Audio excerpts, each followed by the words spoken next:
আল্লাহ পাক রব্বুল আলামিন বলেন, বান্দা তোমাদেরকে এত নিয়ামত দান করছি, নিয়ামতের বর্ণনা করা তোমার পক্ষে সম্ভব হবে না। নিয়ামত গুনতে থাকবে, গুনতে দিনকে দিন চলে যাবে, বছরকে বছর চলে যাবে, মাসকে মাস চলে যাবে।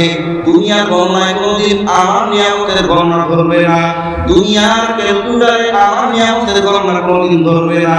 ওয়া ইন তাউদ্দু নি'মাতাল্লাহ লা তুহসুহা।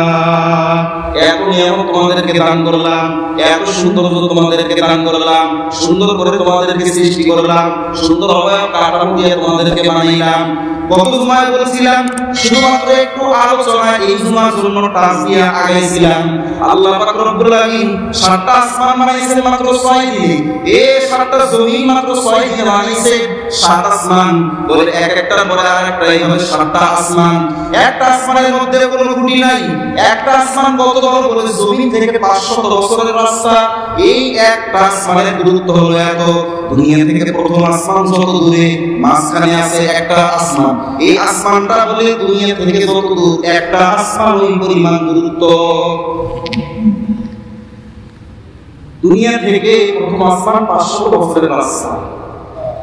এখন এই রাস্তাটা কিসে? এই বর্তমান সময়ে বিমান, হেলিকপ্টারে না, বর্তমান সময়ে সবথেকে দ্রুতগামী যে যানবাহন আছে ওইটা ধরে নেন রকেট। দুনিয়া থেকে প্রথম আসমান 500 বছরের রাস্তা। বলে প্রথম আসমান তো দেখা যায় না, আসমানের মধ্যে আল্লাহ পাক রব্বুল আলামিন সূর্যকে লটকায় রাখছেন। সূর্য দুনিয়া থেকে 9,30,00,000 মাইল দূরে। দুনিয়া থেকে অনেক বড় আকারে সূর্য আল্লাহ বানাইছেন। প্রথম আসমান থেকে দ্বিতীয় আসমান, দ্বিতীয় আসমান থেকে তৃতীয় আসমান। একটা আসমান সামিয়ানার মতো, ছাদের মতো এত পাতলা না, বড় মোটা 500 বছরের রাস্তা। কোন আসমান পাহাড়, কোন আসমান পাথর দিয়ে বানাইছেন, আবার একটা আসমান লোহা দিয়ে বানাইছেন, আবার একটা আসমান তামা দিয়ে বানাইছেন, আবার ওই চতুর্থ আসমানে আল্লাহ পাক রব্বুল আলামিন সোনা দিয়ে রাখছেন। এরকম ভাবে মার্বেল পাথর দিয়ে আসমান বানাইছেন।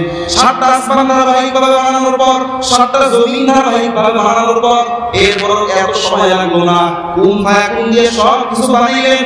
বানানোর পর আল্লাহ পাক রব্বুল আলামিন মানুষদেরকে সৃষ্টি করলেন, আমাদেরকে সৃষ্টি করলেন সুন্দর কাঠামো দিয়া, সুন্দর অবয়ব দিয়া। এত সুন্দর কাঠামো দিয়েছে, দুনিয়াতে এত সুন্দর কিছু আল্লাহ বানায় না। মানুষের চোখের মধ্যে আল্লাহ পাক 13 কোটি ক্যামেরা দিয়ে রাখছে, 13 কোটি ক্যামেরা।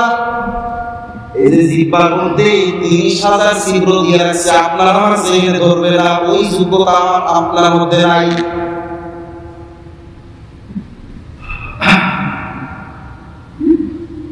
চোখের মধ্যে 13 কোটি ক্যামেরা, জিহ্বার মধ্যে 30,000 ছিদ্র দিয়ে রাখছে। একটু টক, সামান্য একটু জিহ্বায় লাগাইলেই বোঝা যায় জিনিসটা টক। একটু মিষ্টি জাতীয় দ্রব্য জিহ্বায় লাগাইলেই বোঝা যায়। একটু তিক্ত রস, একটা গাছের ছাল, জিহ্বায় লাগাইলেই বোঝা যায়।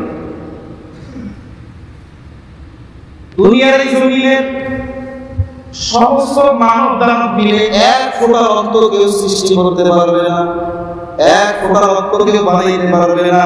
ওয়া ইন তাউদ্দু নি'মাতাল্লাহ লা তুহসুহা ওয়া আসবাগা আলাইকুম নি'মাহু যাহিরাতাও ওয়া বাতিনা।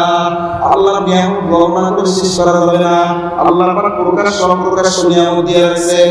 রাতের বেলা ঘুমায় গেছি, ঘুমের মধ্যে সারাদিনে কত ধরনের কষ্ট মোকাবেলা করছি, কত শ্রম ব্যয় করছি, শরীরের মধ্যে রক্তের ঘাটতি আছে, শরীরের মধ্যে পানি ঘাটতি আছে, এই শরীরের মধ্যে এরকম ভাবে ভিটামিনের ঘাটতি আছে। রাতের বেলা যখন ঘুমায় গেছি, ঘুমের মধ্যে আল্লাহ পাক কুদরতি ভাবে ফেরেশতা দিয়া ওই সারাদিনের পচা পয়জন রক্তগুলোকে বের করে রক্তটাকে সুন্দর করে সাজায় দিয়েছে। রাতের বেলা যখন ঘুমায় গেছি, শরীরের মধ্যে যে সমস্ত বস্তু, যে সমস্ত পদার্থগুলো শরীরের জন্য ক্ষতিকর, এই বস্তুগুলোকে বের করে দিয়েছে। কত মানুষ হসপিটালে ভর্তি হয়ে আছে, শরীরের মধ্যে বিভিন্ন রোগ হওয়ার কারণে, বিভিন্ন ময়লা বের না হওয়ার কারণে হসপিটালে ভর্তি, বড় বড় রোগে আক্রান্ত। আল্লাহ পাক বলে দুনিয়ার মানুষেরা আমিও তোমাদেরকে চাইলেই পারতাম, কিন্তু না না, তোমাদের জন্য সুসংবাদ দিয়ে রাখলাম, ওয়াবাশশিরিল্লাযীনা আমানু ওয়া আমিলুস সালিহাত। শত কোটি হাজার কোটি সহস্র কোটি তোমাদেরকে নিয়ামত দিলাম, সুন্দর করে তোমাদের সমাজ ব্যবস্থা করে দিলাম, তোমাদের বসবাসের জায়গা করে দিলাম, জমিনটাকে বিস্তার বানায় দিলাম, আসমানটাকে আমি আল্লাহ তোমাদের জন্য সাফ বানায় দিলাম, এরপরে তোমাদের বসবাসের মতো একটা সুন্দর জায়গা করলাম। তবে হ্যাঁ, দুনিয়াটা হলো ক্ষণস্থায়ী, এই দুনিয়াটা চিরদিন থাকার জায়গা না। দুনিয়ার এই জিন্দেগির পরে এমন একটা দিন আসবে, এমন একটা জগৎ আসবে, যেই দিন না চাইলেও আমাদেরকে দুনিয়া থেকে চলে যেতে হবে। ওই দিন আর কারো সুপারিশ চলবে না।